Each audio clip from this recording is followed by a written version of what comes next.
Assalamualaikum warahmatullahi wabarakatuh. Halo anak-anak, apa kabar kalian? Semoga kalian sehat di rumah. Semoga kalian bisa menghadapi kebosanan ini di rumah dengan melakukan hal-hal positif tentunya di rumah. Seperti menanam, membaca buku, mendengarkan musik, dan lain sebagainya. Dan di pertemuan kali ini, bersama saya, tetap Miss Tami, akan menjelaskan tentang perumusan dan pengesahan Undang-Undang Dasar Negara Republik Indonesia tahun 1945 bagian kedua. Yuk, sebelum kita mulai pembelajaran pada pertemuan kali ini, kita berdoa dulu ya. Berdoa menurut agama dan kepercayaan masing-masing. Berdoa mulai. Berdoa selesai. Nah, langsung saja ya kita masuk ke materi pembelajarannya. Nah, di pertemuan kali ini, Miss Tami akan menjelaskan dan tujuan pembelajarannya adalah kalian dapat mengidentifikasi arti penting Undang-Undang Dasar Negara Republik Indonesia tahun 1945 bagi bangsa dan negara Indonesia. Nah, kira-kira nih, kalian bisa lihat di video ini, ada di sebelah kanan kalian itu ada apa? Ya, betul, itu adalah tata tertib siswa. Ada larangannya, terus kemudian ada sanksinya. Salah satu larangannya itu tidak boleh terlambat, siswa tidak diperkenankan meninggalkan sekolah tanpa izin guru, dan lain sebagainya. Biasanya sanksinya berupa teguran, membuat surat pernyataan, dan lain sebagainya. Nah, dalam kehidupan dalam sekolah dapat kalian ibaratkan sebagai sebuah negara. Jadi sekolah kalian nih, kalian sekolah di mana, dan sekolah itu diibaratkan sebagai sebuah negara. Nah, kedua dari sekolah maupun negara itu pasti memiliki aturan. Sekolah diatur dalam tata tertib siswa, sedangkan negara diatur dengan yang namanya konstitusi atau Undang-Undang Dasar Negara Republik Indonesia. Nah, selanjutnya, bangsa yang merdeka membentuk pola kehidupan yang perlu diatur dalam suatu naskah berupa aturan hukum. Negara Indonesia memiliki aturan hukum yang tertinggi yang dinamakan Undang-Undang Dasar Negara Republik Indonesia tahun 1945. Nah, di sini jadinya kalian itu mengibaratkan sekolah kalian ini sebagai sebuah negara. Nah, kepala sekolah kalian itu adalah sebagai presidennya, misalkan. Nah, kemudian sekolah dan negara tersebut pasti memiliki aturan, sama-sama memiliki aturan.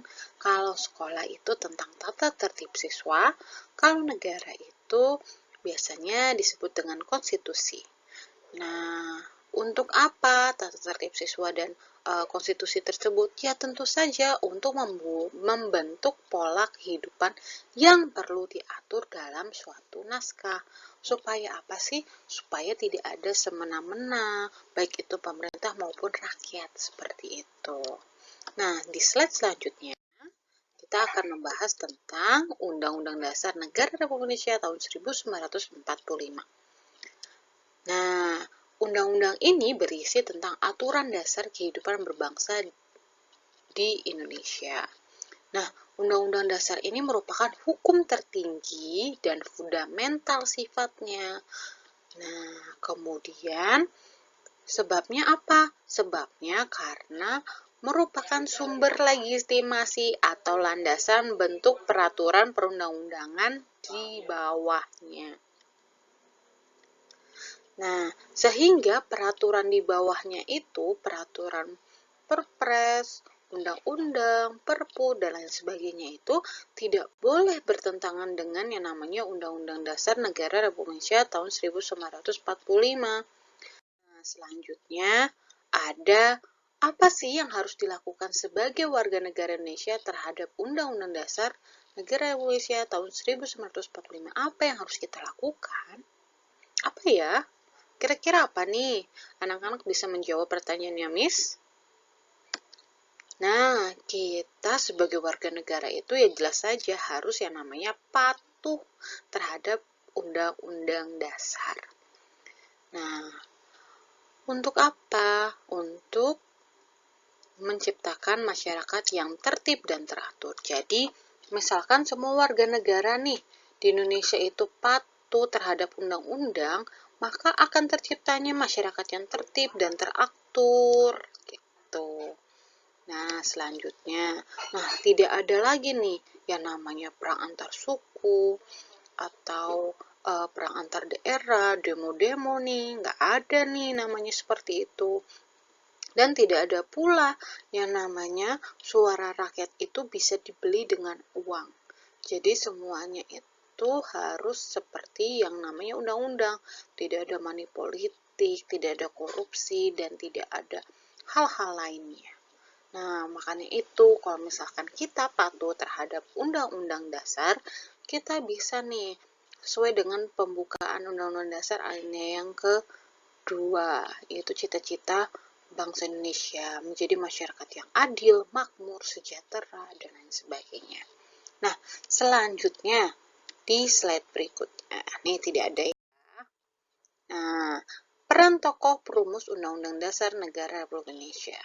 Nah, peran tokohnya apa sih? Banyak sekali ya tokoh-tokohnya. Tokoh-tokohnya banyak sekali. Ada Ilyas Soekarno, Muhammad Yamin, A.A. Maramis, ada ada Muhammad Hatta, dan lain sebagainya. Dan pastinya setiap tokoh itu mempunyai peran dan kepentingan masing-masing ya. Dan selanjutnya, anggota PPPKI ini merupakan tokoh bangsa Indonesia dan orang yang terpilih serta tepat mewakili kelompok dan masyarakat pada waktu itu.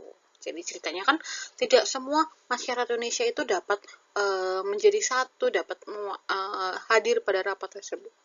Karena negara kita itu negara yang berpulau, banyak pulaunya, jadi tidak bisa mengakomodir semua rakyat Indonesia. Tetapi dengan adanya anggota PPKI ini dari berbagai daerah ini, kita bisa diwakili kelompok dan masyarakat pada waktu itu. Nah, anggota PPKI ini yang tadi Miss jelaskan mewakili seluruh wilayah Indonesia, suku bangsa, golongan agama, dan pemikiran yang berkembang di masyarakat saat itu. Nah, selanjutnya terdapat dua paham utama atau dua golongan nih yang dimiliki oleh pendiri negara dalam sidang PPKI. Yang pertama itu ada golongan nasionalisme.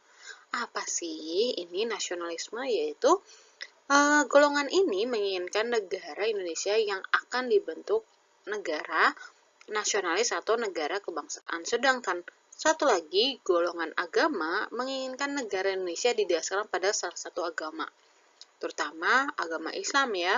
Kenapa? Ya kita lihat aja kemarin dari piagam Jakarta, ada kaitannya ada Islam-Islamnya seperti itu. Misalkan yang pada sila pertama itu menjalankan negara berdasarkan syariat Islam. Terus kemudian makanya diubah menjadi ketuhanan yang Maha Esa supaya lebih universal, karena tidak semua orang Indonesia itu beragama Islam.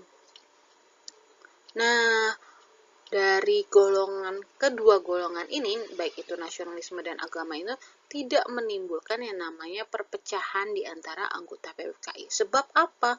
Sebab dapat diatasi dengan sikap dan perilaku pendiri negara yang mengutamakan kepentingan bangsa di atas kepentingan pribadi dan golongan. Jadi semuanya ini tuh tidak mereka tuh punya pandangan sendiri, tapi karena kita tujuannya satu untuk Indonesia merdeka, jadi itu tuh bisa meminimalisir perpecahan. Seperti itu ya, anak-anak. Selanjutnya, nah ini ada kata-kata kita hendak mendidik negara Indonesia yang bisa semua harus melakukannya. Semua buat semua. Jadi ini merupakan pendapat dari Ilyas Soekarno. Nah, di dalam kata-kata tersebut jelas nih terlihat bahwa pendiri negara berperan sebagai sangat besar dalam mendirikan negara Indonesia.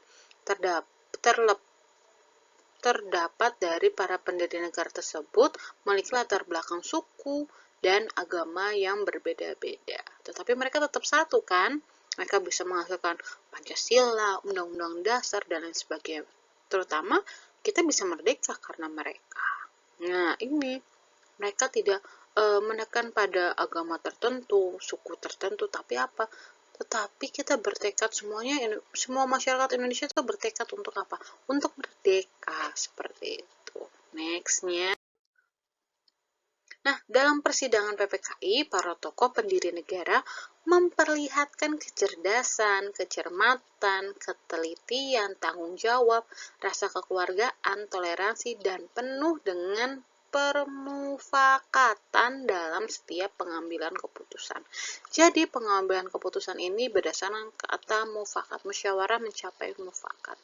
Tidak sendiri-sendiri atau apalagi yang memaksakan kehendak itu tidak ada. Nah, sampai sini dulu materi kita.